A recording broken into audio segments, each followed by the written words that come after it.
This is our 6th episode of XenForo Insights. This episode is going to cover all things add-ons. So we've got an add-on build demo that we're going to share. We're going to kind of introduce add-ons as well and discuss updates from XenForo maintenance and things along those lines. If you have any questions during this, we would love it if you put them in chat or in Q&A. And we'll try our best to answer them as we go. If we don't hit them then, we'll hit them at the end. So today we have Kier with XenForo. We have Mike with Audentio. Hello. We have Gemma with XenForo. Hi. And me, Megan, with Audentio. What we're going to cover is a little intro. And Kier, I believe, is going to kind of cover some information about some videos that he's recently made about add-ons. Then he's going to show us a demo. We do have some talking points, and the questions and answer that we don't get to, we will save for the end. As for the intro, I think we would like to discuss kind of an overview of add-ons first. Anybody want to jump in? Sure. So, I think, and this is coming maybe from, my background. So my background is that I started as a third-party designer developer for all kinds of different software like WordPress and other third-party tools like ticketing systems and other distributed software. And I think one of the most important aspects of any software is that it allows for integrations with other tools, because there are just too many situations where any software needs to benefit from other tools that other people have built from other marketplaces and other sectors. That could be anything, right? That could be making sure your Google Calendar stays up to date with certain events or ongoings. If you use Slack or other workplace tools, making sure maybe you can get notifications or critical messages through there. That could be just piping data through some type of CRM or analytics tool, such that you can monitor different KPIs and different points of success, points of failure throughout your platform. No matter what that is, you need a way to integrate with that particular software. And XenForo has one of the most, if not arguably the most robust third-party tool system for doing exactly that, integrating with other tools.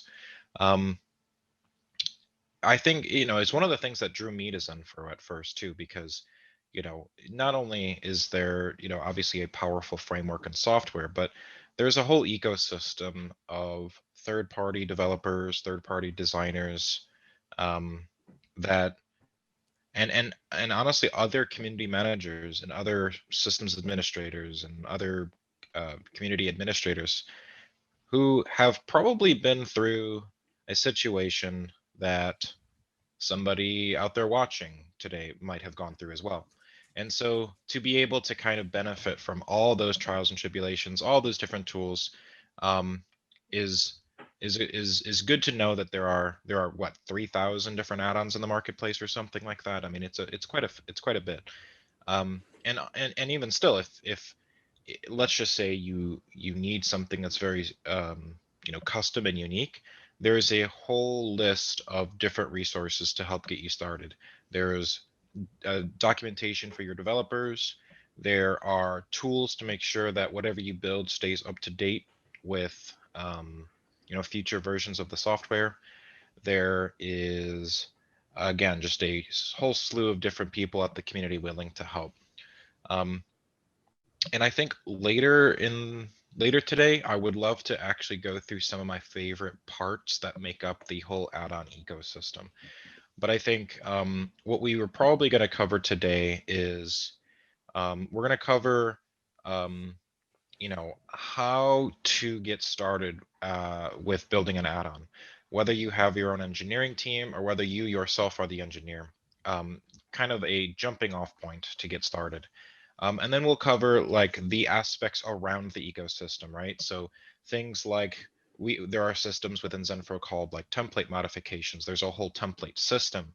There's a merging system. There's logging and diffing in case somebody on your team should change something and you need to figure out who did that. Happens all the time. There are listener events, and there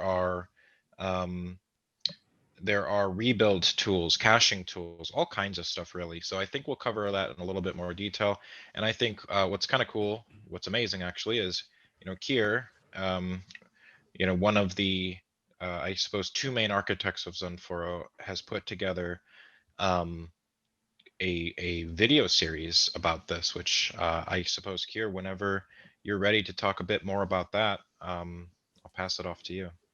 So I'm glad you mentioned the robustness of the add-on system, because that was a real design goal that we had when we built this thing. Having been doing this stuff for several years, we've built several different iterations of add-on systems for different software platforms. And the very first one that we came up with, when the idea of add-ons and plugins for forum software just wasn't a thing, was incredibly primitive by comparison to what's in XenForo. And essentially, there were points in the code that we would halt our own execution and say, anyone else want to say something? And then you could inject anything into those hooking in points, which seemed like a good idea at the time. But of course, it meant that if you had three different add-ons all trying to talk to the same hook, then they had no idea what each other would be requesting the software to do, and you also couldn't guarantee that each one would behave well. So you could have an add-on that had the ability to just exit the code completely, because there were no constraints on what those add-ons can do. So a primary design focus for XenForo was to make the add-on system not only powerful and flexible, but also really well controlled, so that you couldn't have add-ons that could come in and do horrific damage unless they set out to do so and advertise the fact that they were going to. So we have this concept of black boxes with defined inputs and defined outputs, and provided your add-on agrees with this interface that each add-on system exposes, then Right. it can do the work. But it's very difficult to make an add-on that will cause the execution to fail in a dramatic way, provided there's no actual sort of errors in the code. Right. I mean, I think you can compare that to something like WordPress, which when I actually came from like the forum software add-on-y type world, and when I started doing WordPress, I mean, pretty much they just you get to just insert PHP into the code and at whatever time. And I think that's why WordPress is known for, you have a subset of add-ons that everybody uses, and then you have the wild, wild west that is the rest of the marketplace. And you never really know what's going to happen because, again, WordPress wasn't designed with, at least in my opinion, and I think later on maybe more so, of course, but early on, it wasn't designed with the idea of a robust list of needs that many developers and many different bloggers and platform owners would need to extend the core code base. So they essentially just said, okay, here, go ahead and you can insert code into here, and here's a bunch of different hooks, and you can hook into them, and then that's it. And so what you get is you get add-ons that are extraordinarily vulnerable to bad actor. There are bad actors far more into a marketplace like that, not only because of its size, of course, but just because of how convenient it is to do things wrong.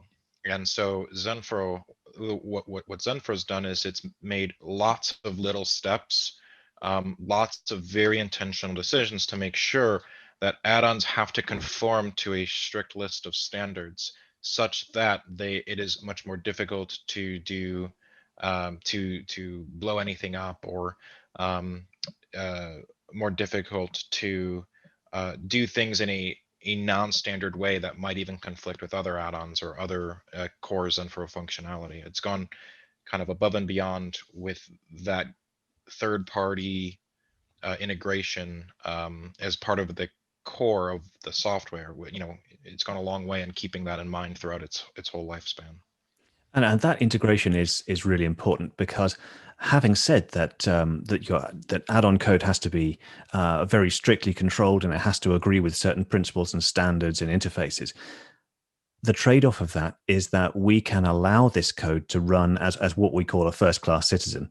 So if you want to expose an option that sits right next to XenForo core options, or even sits between two individual core options, you can do that, and we won't discriminate against your add-on code in any way at all. So if you want to do stuff that the core code does and to appear like you are part of the default XenForo application, no problem, you can do that, which exposes a vast amount of power and control to the entire add-on ecosystem. Yeah, and as somebody who's been developing for XenForo since day one, I stayed up all night to make my first theme the day it was released. But I can say that I'm surprised, and it's such a very rare occurrence when something, I guess, is difficult to pull off.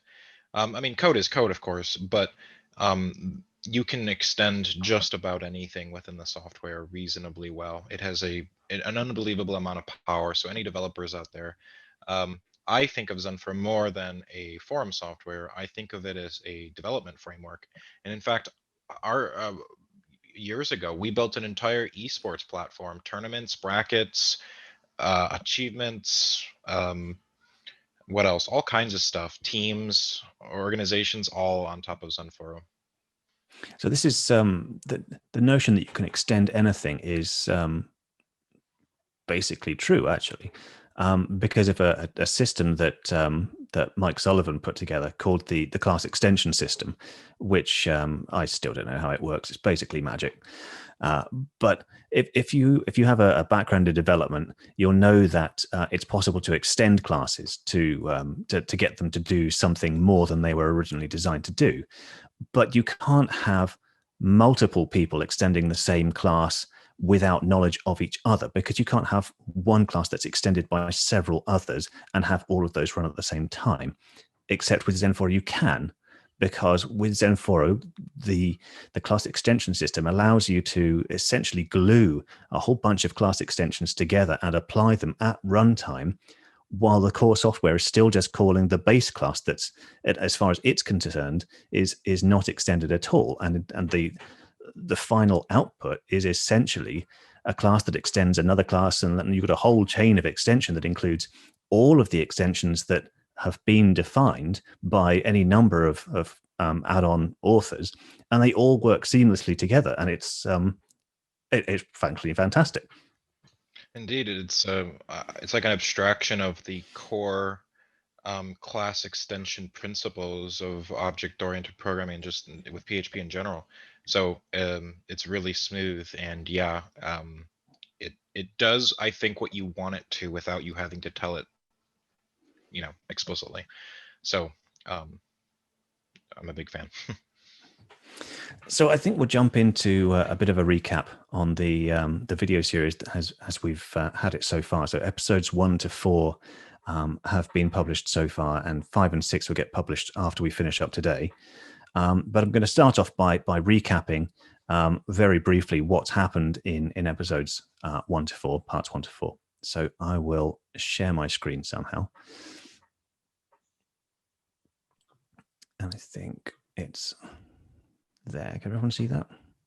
Yes. Okay, so right now we've got XenForo sitting here. You can see the general system setup that I've got, and I've got a code editor and a database interface system. This is how you'd see your XenForo interface before you move into development mode. And to put it into development mode, you just have to go into your config file and turn on development enabled. And also, I'm going to turn on the default add-on because I'm going to create one called Demo Insights. If we head over to the add-ons list here, you can see this is the add-on that we're working on in the video system, in the video series, but I'm going to create another one just for the purposes of today. So I'm just going to come in here and say php command.php xf add-on create, and this is going to give me everything I need to create an add-on and to install it and start working with it. So I'm going to call it demo/insights because that's what I've set up with up here. I'm going to give it a title of insights demo. I'm going to give a version number of 1 with 4 zeros and a 10, which equates to 100 alpha, and then answer appropriately to these bits and pieces here. Now, when I come back up here into my demo, it's automatically created the directory structure for it, and it's given me an add-on.json and a setup.php.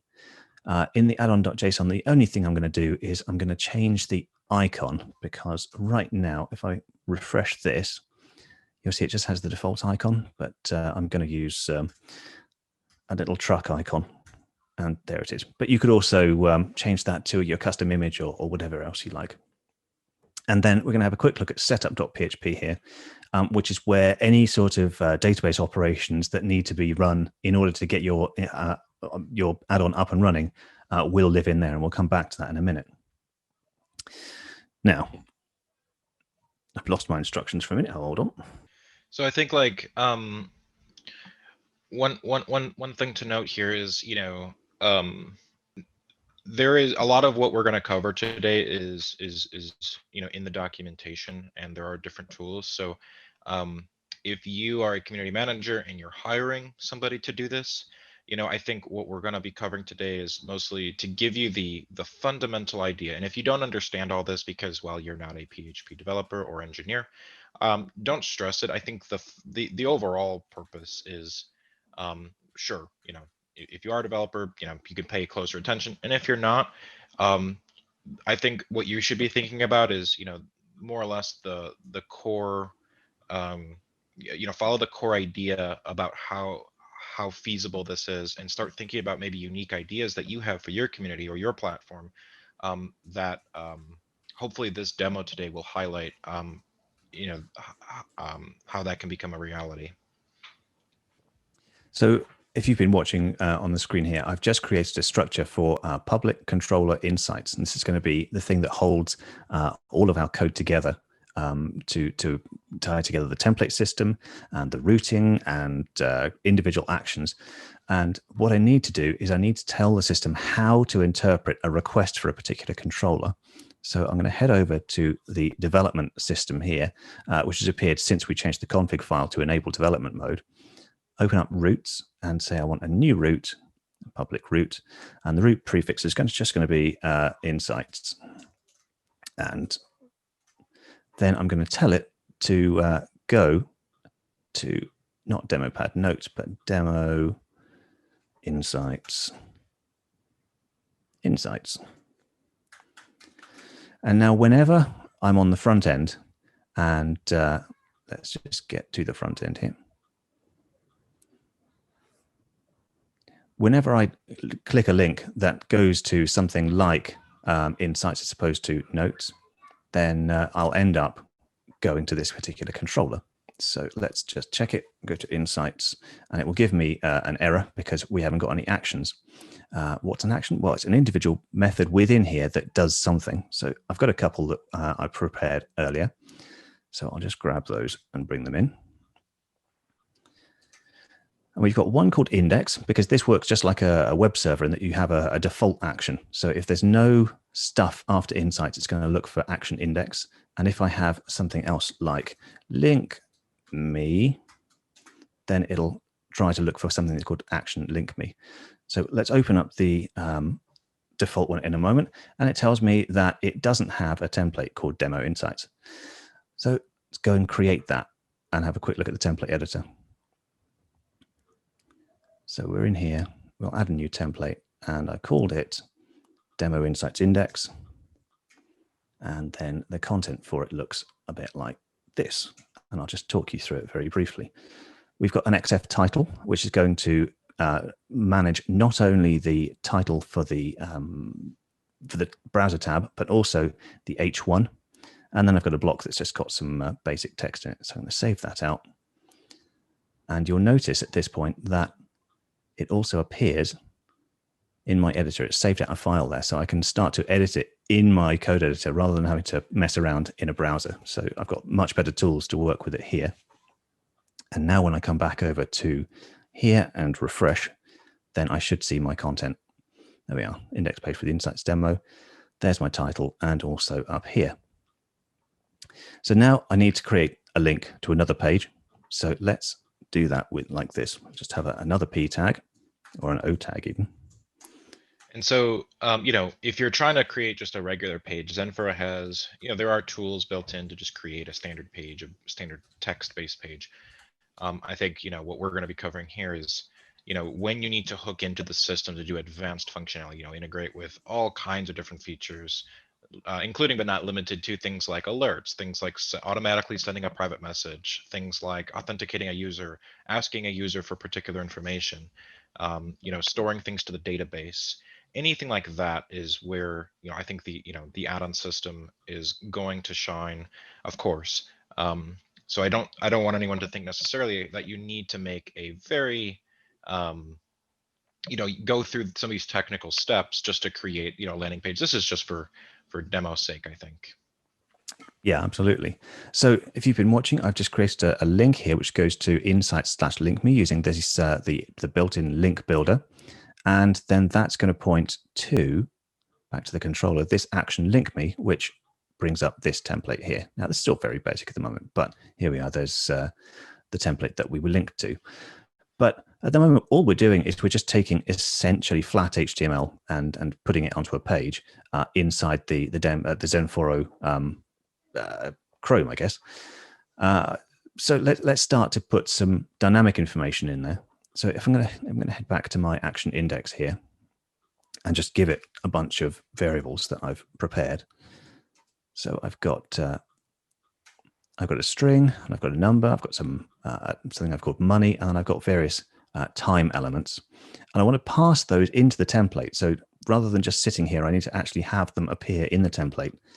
And to do that, I need to make them available, which means I need to put them into an array with names, and I've done that here. So the names don't have to agree, they just have to take the value. So I put my string into str and my number into num, and then I just pass that into the view return here like this. And now my template will have access to str, which will equal, here's a string of text for you to work with. But at the moment, it's not referenced in the template, so it's not going to do anything. So let's come back to the template. And I've actually prepared all of those variables so that I can just paste them in here. And now when I refresh, then there's my variables. And you can see that they aren't formatted in any way. They're just brought straight across from the PHP. But I want to do a bit of formatting on them. And by that, I don't mean HTML formatting, but things like putting 1,000 separators into that number. Now, I don't want to do that in the PHP because it's always a terrible idea to put any sort of formatting in your business logic. So we have this system called variable filtering, and I can pipe any of these variables into a particular filter. So I can say that this num is a number, and this mon, which was the currency, is actually going to get piped to currency. I'm going to tell it that it's US dollars. And now when I run it again, that 12.3 will become $12.30. And my 12345 becomes 12,345, 12,678, etc. And then I can take these numbers which represent Unix timestamps, and I can put them into function calls to do things like the date. So I've got, let's say, date on that time function there.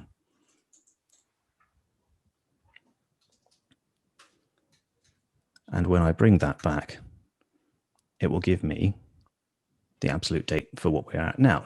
And if I can, there's another way of doing that. Let's take that 2 hours one there and say XF date, and it was $2H, I think it was.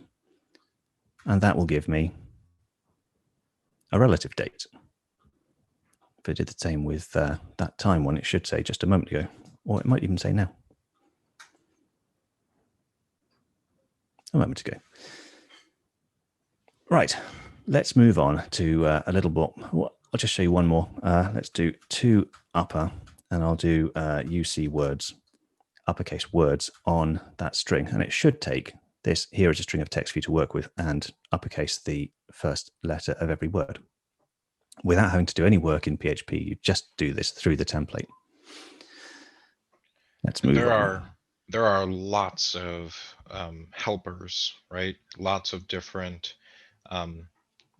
tools to accomplish stuff like this. So I think one of the best examples of how to find these is, first of all, there's documentation, the community forum, but also what I like to do is I like to look at other parts of XenForo, go into the core libraries in XenForo and see how the core software is doing some of these, and then just emulate that. So what I'm going to do next is I'm going to show you how to work with some data from the database using our Finder system. And the Finder system is essentially a query builder.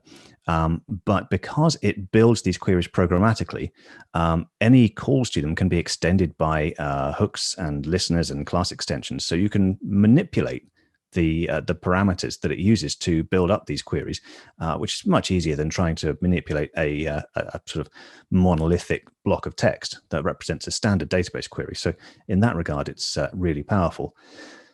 But the real, the cherry on the cake for the Finder system is that it doesn't just return a basic array of data like you'd get with a standard database query running through PHP. It actually returns an XF class called entity. And an entity is a sort of supercharged data object that contains not only the data that you're looking for, but also a description of the data so that it knows how to work with itself, any useful methods and functions that go along with the data, and the ability to create copies of itself, new versions of itself, and to update itself. Along with a whole bunch of other stuff, like the ability to fetch related content. So if you were fetching a post, for example, then it's trivial to query the user that made that post. So let's take a look at that. I'm going to head back into the controller now. And I'm going to actually use the smiley table. So here's the smileys in the database. I'm going to fetch all of those as entities and then show you the sort of stuff that you can do with them. So let's come in here and I'm going to say smiley finder.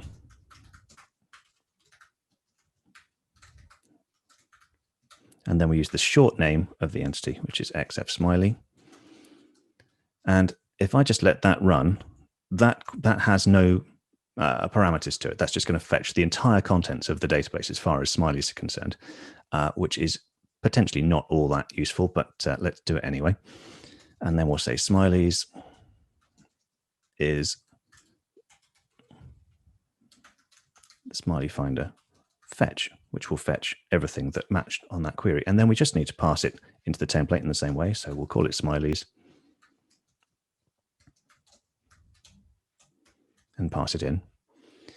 And then we'll come back into the template and do something with it. So I've prepared a bit of code here. I'm going to stick it just here. And to talk you through what we've got here, I've got an XF for each, which is part of the XenForo template syntax. And it's essentially a wrapper for the for each function in PHP. It lets you loop through a collection of data. And I'm going to loop through my smileys array that I passed it. And then each one I'm going to call it smiley. And then this stuff in the middle is what I'm going to do with each one of those smileys. So I'm going to put the title into a header. And then I've got a row underneath it with a bullet separated list. And in each one of those bullets, I'm going to use what's called a getter. To give you a bit of an explanation on that, if I have a look at the actual text in here for smiley, you can see that it's got the sort of colon bracket and then colon dash bracket and then the backwards way around. And they're separated by line breaks to say each one of these will be translated. But I can actually use a function that's part of the entity to separate those into an array, and it looks like this. So I'm just going to say, I'm going to do another one of those for each. And it looks like this, sorry. It's called text options. And if you look in the database, there is no field called text options, but it exists because the entity provides these additional behaviors for your data objects to let you do other things. So if I call for for text options, it's going to take smiley text and return it as an array that I can then loop through and do something with. So if I refresh this now, I haven't actually tested this. This could go horribly wrong. Excellent. XenForo does not save you from logical fallacies, right? Or typos, or the ability to spell correctly, unfortunately. That's such a shame. Such a shame. Soon, though. So I was horribly mistaken. It's not called text options. It's called smiley text options. So when I refresh again, now it should work. And here we go. So now it's listed through each one of the individual items that make up that smiley, and then used a little function called smiley on each one of those to produce the appropriate smiley. Now, if I were to, if I wanted to do something with those entities, I could do something like this. For each smileys as smiley, then I can say smiley, just refer back to the database. I've got a title equals something else, and then just call smiley save. And that is as simple as it needs to be to update the data in the database. You just literally tell it what you want it to be and hit save, and everything else that needs to happen, like updating the cache that sits in the background, so that when you're referring to smileys in the system, normally it doesn't touch the database. It has it all stored in a cache somewhere. But you don't need to worry about that. As soon as you hit save on that smiley, the cache is built in the background for you as part of the behaviors that are built into the entity. So we're going to move on to the final part now, which is essentially part 5 of the series, creating a custom entity for your own data. And to do that, we're going to abandon this Insights demo and go to the one that we're actually working with. And Kier, just to be clear, is this what we went over today? Is that gone over in more detail in some of the videos that you've prepared? Yeah, I have dashed through that today. There's far more detail and explanation in the videos. So if any of that sort of whet your interest, then go and take a look at the videos that are published already. Yeah, so I think for the purpose of today, we're just trying to show a couple examples of what you can do. The potential is, of course, limitless, so it's hard to cover everything. But I think whenever this video gets posted to YouTube, we will share the videos. In fact, I think most of them, if not all of them, are published to YouTube already. That's right. 1 to 4 are published already. 5 and 6 are going up. Oh, that's right. Sorry, you said that. Today. Yep. Okay. So here we go. I've got a new note entity class, and I'm going to actually use my little shortcut that it's in here somewhere. There it is. And this gives me the framework for a new entity. And although I've got a shortcut, essentially, if you just have a copy of this stored somewhere in your clipboard or somewhere in your system so that you can refer to it, then you'll be doing well. So I'm going to create a table called demo pad note because we're in the demo pad add-on there.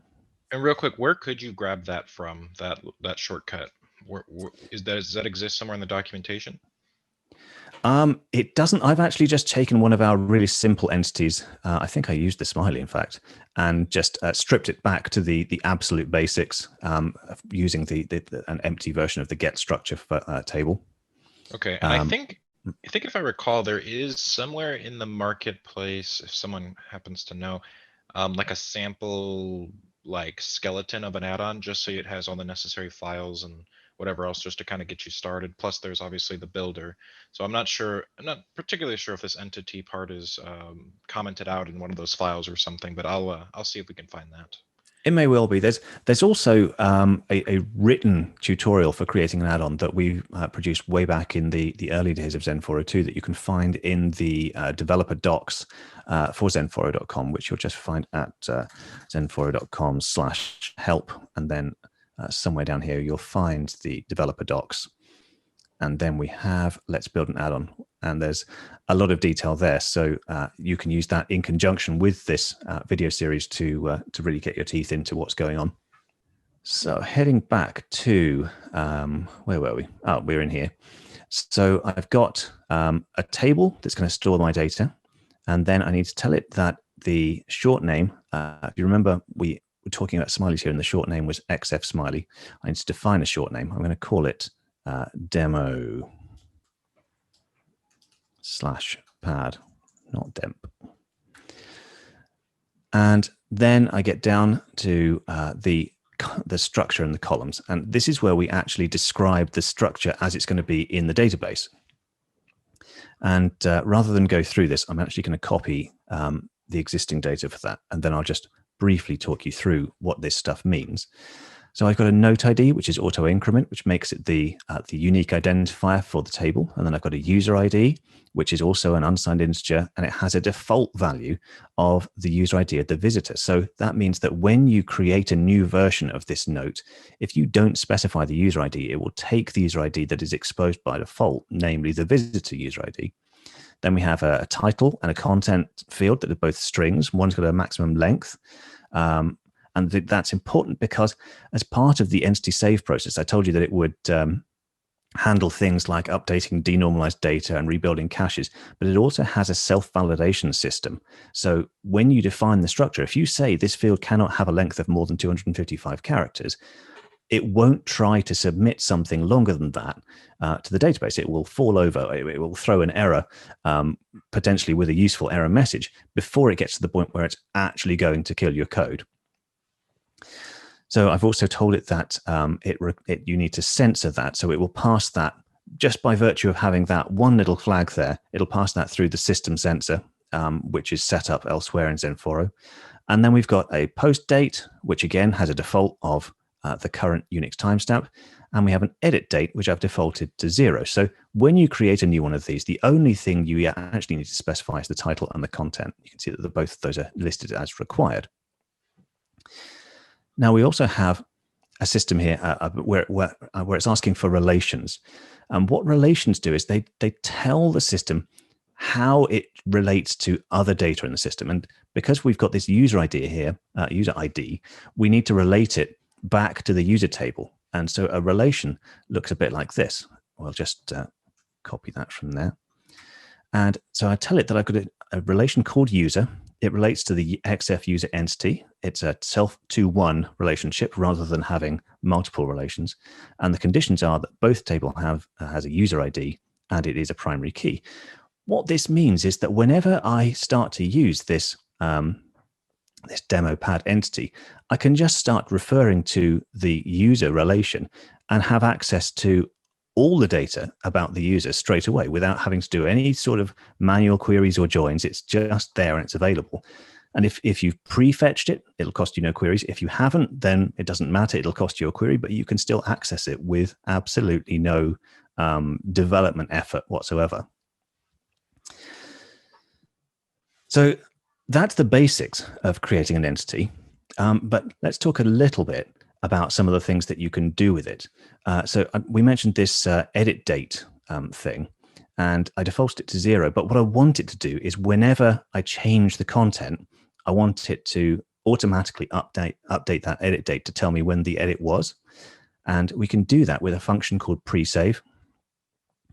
So I'm going to start off with, I'm just going to copy it in and I'll talk you through it.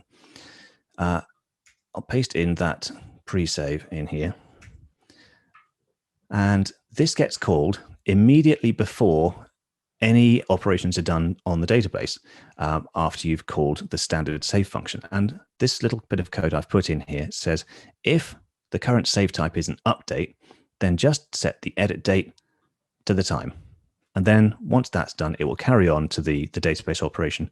And there you go. You've got your edit date is set. And so now you can look into the system and say, how have I been edited? And if you've got a value for the edit date, then there it is. It's as simple as that.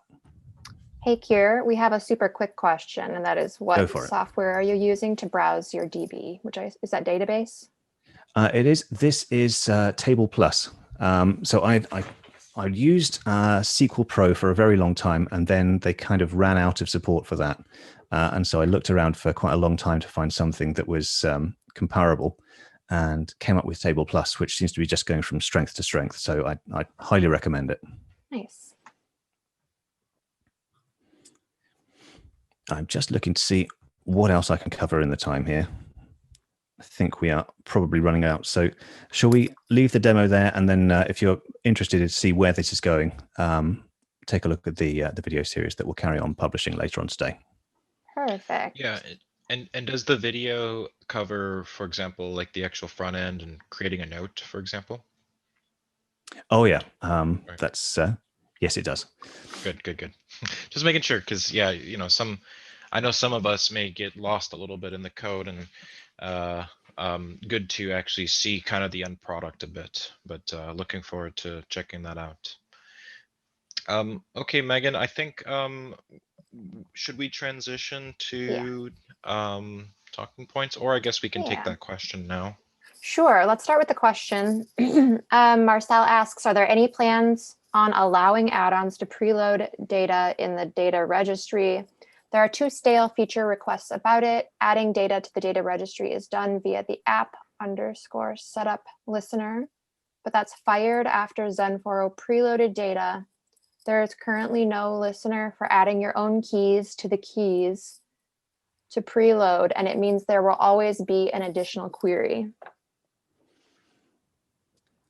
So my first thought on that, and I haven't looked at this this suggestion. This is so I'm just answering off the top of my head.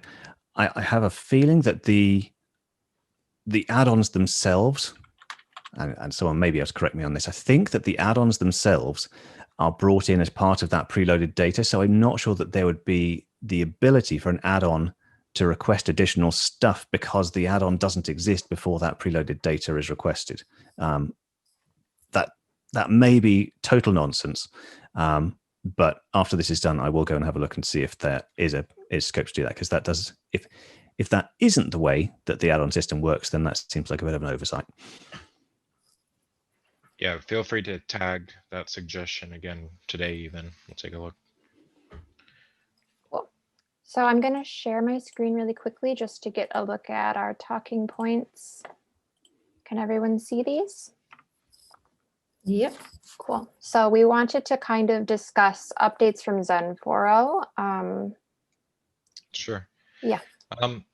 So I think I can't remember exactly how frequently XenForo updates now, but it seems like, well, there was just an update yesterday, wasn't there? There was, which is probably a good point to mention, that it's actually a really important update yesterday. To tell you a very, very brief story.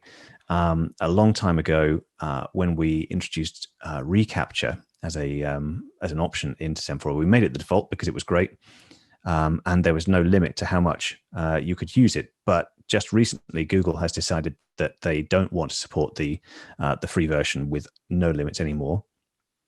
And as a result, we've been getting stroppy emails from the reCAPTCHA team saying that that our XenForo keys are rather dangerously and extremely over quota.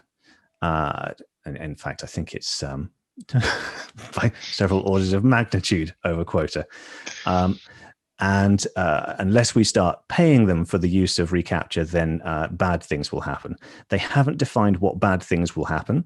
I don't know if it's going to be that the captchas will simply stop working. I would hope that it would be more that than simply starting to fail all these capture attempts. But the long and the short of it is, if you are still using the XenForo default reCAPTCHA system without your own keys, then your time is limited to be able to carry on using that reliably. If you upgrade to 2.2.5, then we will automatically migrate you over to HCAPTCHA. We've got an agreement with them that we can use them their system with no limits whatsoever, so that's great, and many thanks to them for that. But if you are not going to upgrade to 2.2.5 for whatever reason, then you should take the time to go and change your CAPTCHA system over soon. Yeah, so I think on that note, XenForo is always adapting to the times, even when Google is making its changes. Like a couple months back, they changed, I think well, maybe a year ago now, the years run together these days, but, analytics had a change and an update. And, XenForo is really good about being supported to the month or two fairly consistently. We could maybe even show an example update just to show people kind of what to expect. Mm-hmm. Let me see if I can do that, but I don't have one pulled up, so give me a sec. We've been making quite a lot of progress with the way that updates happen these days. So it used to be in prehistoric times that you'd have to log into the control the account area and download the latest version of the software, and then upload that somehow to your server wherever the software was installed, and then run the upgrade script. And it was all a little bit long-winded, but these days our recommended approach is the one-click upgrade system, and you just get notified in your control panel that a new version's available and ask if you want to upgrade, and if you do, then by and large it does it for you. Right, so this is the 2.2.4. Oops, let me go back. Let me show 2.2.5. There we go. This was the one that was done the day before last, Tuesday. Right? Yeah, Tuesday. So this is a very typical update where at the top you'll see some of the more critical and rationale for the update. It will go to the one-click upgrade system that Kier was just mentioning, and how to directly upgrade in case you need to use that due to what I would assume a VPN maybe, or some other network related concern that you might need to update dynamically or directly. And then from here you will have a very detailed list, and each one links to the issue typically, right? So for example, let's see if I can find. Let's see if I can find. So use an alternative reCAPTCHA URL. If I click this, it takes me to the specific issue, the response from the team, and state of which version that's affecting and whether it's fixed or not. So again, you can go through. This is very typical. And it also does something that I am always very happy with. Gives me a very specific list of all the templates that have been updated. This is particularly useful if you have a custom theme, or again, if you're a developer, you get to kind of quickly reference the magnitude of templates that have been updated. Some updates have no templates, some have a few, some have a list like this. And for what it's worth, I don't know if now is a good time, but there is a merge system which will merge in when possible, when the system can figure out that certain lines haven't been updated, it will just merge these templates in, which I think is about 95%. You don't have to manually merge anything in. It will also worth mentioning that sorry, Mike, it's worth mentioning at this point that if you're looking at an update that is a third point release, like 2.2.4 to 2.2.5, none of the changes that we make should be breaking changes. So if you don't want to update the templates, it probably you won't get the benefit of any bug fixes that have been in there, but it won't break the system. We won't be introducing new functionality or changing backwards compatibility between third point releases. Whereas that changes if you're talking about a second point release like 2.2 to 2.3, where there will be a much bigger list of template changes. And if you don't implement those changes, then you're going to be missing out on new functionality. Right. Should we try and hit our last talking points and see if we get any more questions? Sounds good. Cool. I'm going to share this once more so I can see. This is so technical for me. I'm not sure how much of this has been hit on. I'm trying to like follow, but holy cow, is it technical? Template. Well, I think we maintenance. just kind of talked about template merging, in Okay. fact. So Cool. So maintenance. Maybe at a future demo we can show a template merge. But typically, when you update from XenForo, it is very typical for you to get a message at the top that says there are templates that need merging. And it kind of guides you through that with some auto merge tools. And by the way, the reason that you get this message is quite simple. You've edited something in your templates that require that XenForo or I think an add-on have updated, and so XenForo keeps good track of who edited it last, so it can let you know that you might need to take another look at that to make sure you're taking advantage of the new functionality. This is something that add-on developers take to their benefit, because again, you get to kind of get an idea of, let's say you made a theme or something. XenForo will tell you that you may want to look at these particular templates. And again, when it can merge automatically, it will. And it will give you a preview of the merge as well. So it has and if you've used anything like GitHub, where you see a diff with one version on one side and the new version on the other side, then in the middle it'll show you what the expected merge result is. So you can go and check that to make sure that that it hasn't broken anything. But like you said, it's pretty reliable. Yeah, there's a whole interface for line by line merging. Pick which line, just like if anyone familiar with GitHub, like Kier mentioned, will be very familiar. I know we wanted to talk about Resource Manager. I think you guys have mentioned it's one of your favorites. Do we want to talk about that for a little bit? Well, sure. I mean, I think there are people maybe who even will build an add-on and want to release it, or maybe you don't want to go through this demo of writing your own add-on, but it's good to get familiarity, such that maybe you might want to look at other add-ons on the marketplace. And so XenForo has the resource manager on its official site, such that you can look through. And by the way, that exact resource manager is an official add-on for XenForo, where you can actually go buy it and use it on your own site. And not only that, but it's a really good reference point for how to build an add-on, because it's an official it's an official add-on from XenForo. So if somebody was wanting to build a system that managed items, things like guides, tutorials, videos, well, there's a separate system for that. But if you're trying to build something like that, you can actually buy the resource manager. I don't know how much it is. What is it? $60 US? I don't remember. I should probably find that out. We'll post that up in the description. But you can, when you buy it and you install it, you can use it as a reference, in fact, for all kinds of different utilities and helpers and best practices and methodologies for building your own add-on. Something that in terms of using the resource manager as a reference, resource manager is almost exclusively written by Mike Sullivan, so it is absolutely the gold standard for how it should be done. It's got almost none of my fingerprints on it at all, which is why it works so well.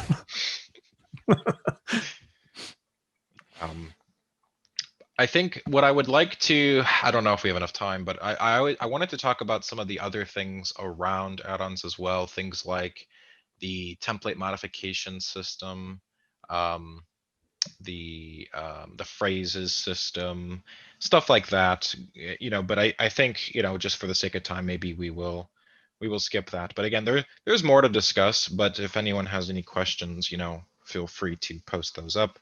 And I think one useful exercise is to just try. If anybody out there is a developer-minded person and would like to try, I think you'll be pleasantly surprised. I think a lot of things we covered today maybe look a little technical, but read the developer documentation or skim it even, and it'll get you started. There's a lot of tools to get you well on your way.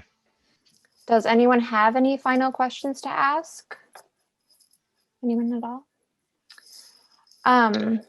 How do we feel about wrapping up the episode?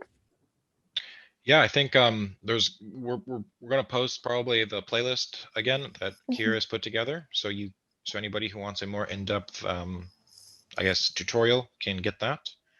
And I think, there's future episodes coming down the pathway. So if anyone has any recommendations for things that you'd like to see, please again post those up somewhere so we can see that. But we'll probably do maybe even another example on some of these very specific things. Maybe we'll do a theme presentation at some point for how you can create your own themes or whatever else. I would Get a like that nice one. branded design. Yeah, that'd be good. Yep. And talking about the importance of that as well, because I think a lot of people may not know exactly why that might be important, but branding and theming is so important. Yep. There's a whole variable system called the style property system. There's all kinds of good stuff. There's a whole phrase system for internationalization. So many good things to cover, but perhaps for another day. Yeah. Well, thank you all so much for think- joining us. Sorry. No, go ahead. Well, I was just going to wrap up. We had a lot of people join today, so thank you all so much for joining. I really appreciate seeing comments on social and letting us know what you want to see next. That really helps us to guide the direction of our next. So if anyone has any suggestions or things that you're really wondering about, let us know. Yep. Sounds good. Till the next episode, guys. Thank you.